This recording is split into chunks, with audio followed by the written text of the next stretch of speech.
کوفے سے متعلق ایک جملہ اور کہا جاتا ہے، یہ ہمارے برادران اہل سنت کے جاہل لوگوں کا یہ اعتراض ہے۔ پڑھے لکھے لوگ تو ایسی باتیں کرتے نہیں، مگر جو جاہل ہیں وہ کچھ بھی کہہ سکتے ہیں، وہ کیسی بھی باتیں کر سکتے ہیں۔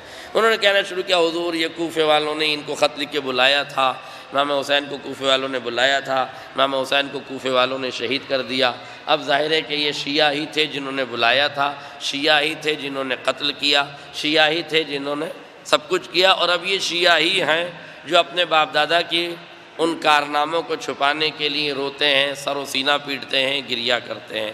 گویا قاتلان حسین کا مذہب وہ بتاتے ہیں کہ کوفے والے تھے اور کوفے والے شیعہ تھے۔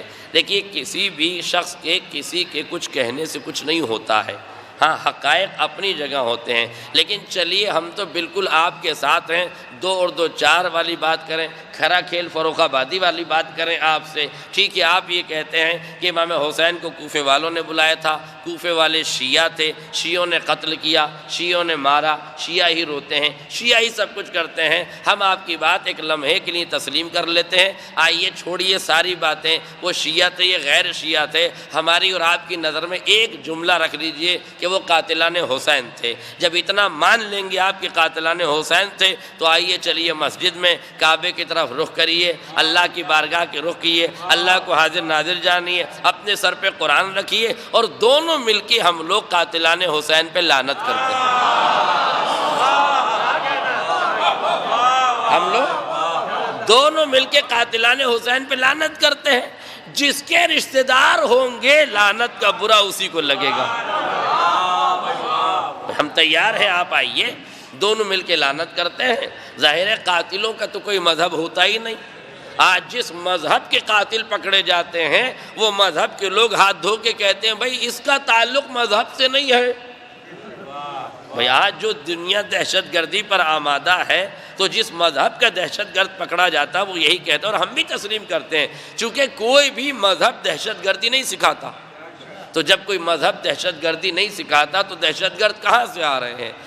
مذہب دہشت گردی نہیں سکھاتا، مگر جن کا مذہب دولت ہو جائے وہ دولت کے حصول کے لیے سب کچھ کر گزرتے ہیں، وہ دولت کے حصول کے لیے سب کچھ کر گزرتے ہیں۔ تو اگر کوفے والے شیعہ تھے بقول آپ کے تو آئیے لعنت کرتے ہیں شیعوں پر، یعنی ان قاتلوں پر۔ اگر یہ قاتل شیعہ ہوں گے تو لعنت شیعوں پہ چلی جائے گی، اور اگر غیر شیعہ ہوں گے، میں تو انہیں سنی بھی نہیں کہتا، اس لیے کہ مسلمان کہاں رہ گئے قتل حسین کے بعد؟ قاتلان حسین تو مسلمان، ہماری تو مجبوری کہ ہم انہیں سنی بھی نہیں کہہ سکتے، اس لیے کہ ہم انہیں مسلمان کہاں مانتے ہیں۔ اور کیجئے آپ، اچھا یہ عجیب بات ہے کہ عجبی جو نظریہ چل رہا ہے کہ جو وہابیت لوبی ہے وہ صحابہ کو برا کہنے والوں کو کافر کہتے ہیں۔ ابھی میری ایک احمد رضا بریلوی صاحب والوں سے بات ہو رہی تھی تو وہ بزرگ کہنے لگے شیعہ تو کافر ہیں۔ تو میں نے کہا شیعہ کیوں کافر ہیں؟ کہنے لگے کہ چونکہ شیعہ جو ہے وہ حاکم شام کو برا کہتے ہیں۔ تو میں نے کہا حاکم شام کون تھا؟ کہا صحابی رسول تھا۔ تو میں نے کہا صرف اتنا بتا دو کہ ہم مسلمان صحابی کا کلمہ پڑھ کے ہوئے ہیں یا رسول کا کلمہ پڑھ کے؟ جب اللہ رسول کا کلمہ پڑھ کے ہم مسلمان ہوئے ہیں تو ہمیں اسلام سے باہر اسی وقت کیا جا سکتا ہے جب ہم اللہ اور رسول کے مخالف ہو جائیں۔ یہ کون سی بات ہوئی کہ کسی کا کلمہ پڑھ کے داخل ہو اور کسی کی برائی کر کے خارج ہو جائے؟ اچھا عجیب بے انصافی ہے، ہم برا بھی کہیں تو مسلمان نہ رہ جائیں اور دوسرے لوگ آل محمد کو قتل بھی کر دیں، گھر میں آگ لگا دیں، پسلیاں توڑ دیں، قتل کر دیں، قاتل ہو جائیں، پھر بھی غرہ یہ ہے کہ انہیں برا نہ کہو۔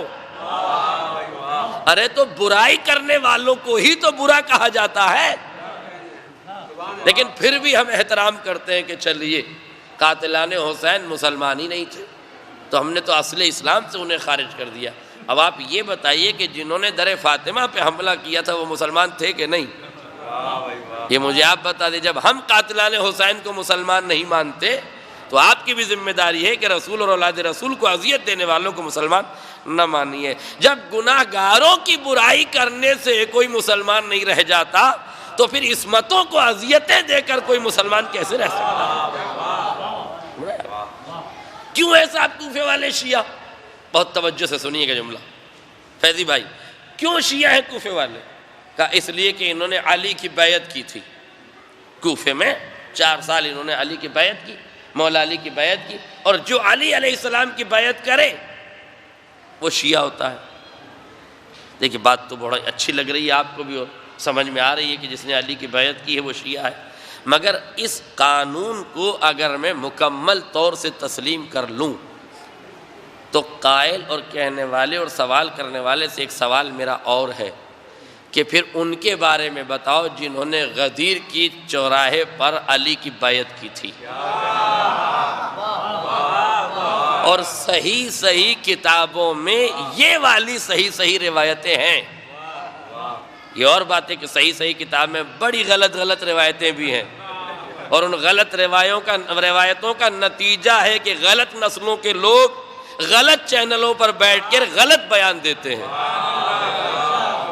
اگر صحیح کتابوں میں غلط باتیں نہ لکھی ہوتی تو غلط نطفوں کو غلط تکلم کی جسارت نہ ہوتی۔ تو اگر چاہتے ہو کہ لوگ رسول کی شان میں گستاخی نہ کریں تو پہلے اس گستاخ رسول کی کتابوں کو صاف کرو جس نے سب سے پہلے یہ بنیادیں رکھی۔ آپ غور کیجئے، اگر آپ چاہتے ہیں کہ ایسا ہو تو کم سے کم ان کتابوں کو تو صاف کرو کہ جس میں گستاخی لکھی گئی ہے، جس میں آڑی ٹیڑھی الٹی سیدھی ترچھی روایتیں لکھی گئی ہیں، ہر کس و ناکس میں جا کے جس میں اپنا بیان درج کرا دیا ہے۔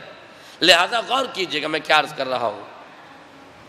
اگر یہ کہا جائے کہ کوفے والے شیعہ تھے اس لیے کہ انہوں نے علی کی بیعت کی تھی، تو بخاری شریف کی صحیح کتابوں کی یہ روایتیں موجود ہیں کہ بڑے صحابہ نے غدیر میں علی کی بیعت کی۔ تو پھر یہ صحابہ ہوئے کیا؟ اگر کوفے والے بیعت کر کے شیعہ ہو گئے تو پھر یہ صحابی بھی شیعہ ہو گئے، بس جیسے یہ صحابی شیعہ تھے ویسے وہ قاتل شیعہ تھے۔ اور فرمائیے، لیکن اب میں آپ کو بتاتا ہوں، علی کی بیعت کرنے سے کوئی شیعہ نہیں ہوتا، علی کی بیعت پر باقی رہ کے مر جانے سے شیعہ ہوتا ہے۔ لیکن اگر کوئی علی کی بیعت توڑ چکا ہے، اگر علی کی بیعت کر کے توڑ چکا ہے تو علی کی بیعت توڑنے والا شیعہ نہیں ہو سکتا۔ ہاں چند دنوں کچھ لوگ شیعہ بن کے رہے، مگر غدیر سے سقیفہ تک کا سفر ہے تشیع کا، کاش میرا جملہ واضح ہو جائے۔ اس کے بعد سب نے شیعت کو لپیٹ لیا، اس لیے کہ شیعت حقیقت کا نام تھی اور یہ افسانے والے لوگ تھے۔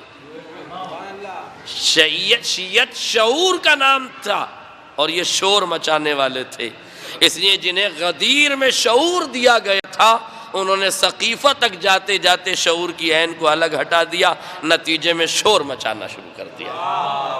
غور فرمایا آپ نے؟ اس لیے کوفے والوں کا یہ کہنا کہ شیعہ تھے، پورے کوفے والے شیعہ نہیں تھے۔ ہاں شیعہ بھی تھے، ہم یہ نہیں کہتے کہ شیعہ نہیں تھے،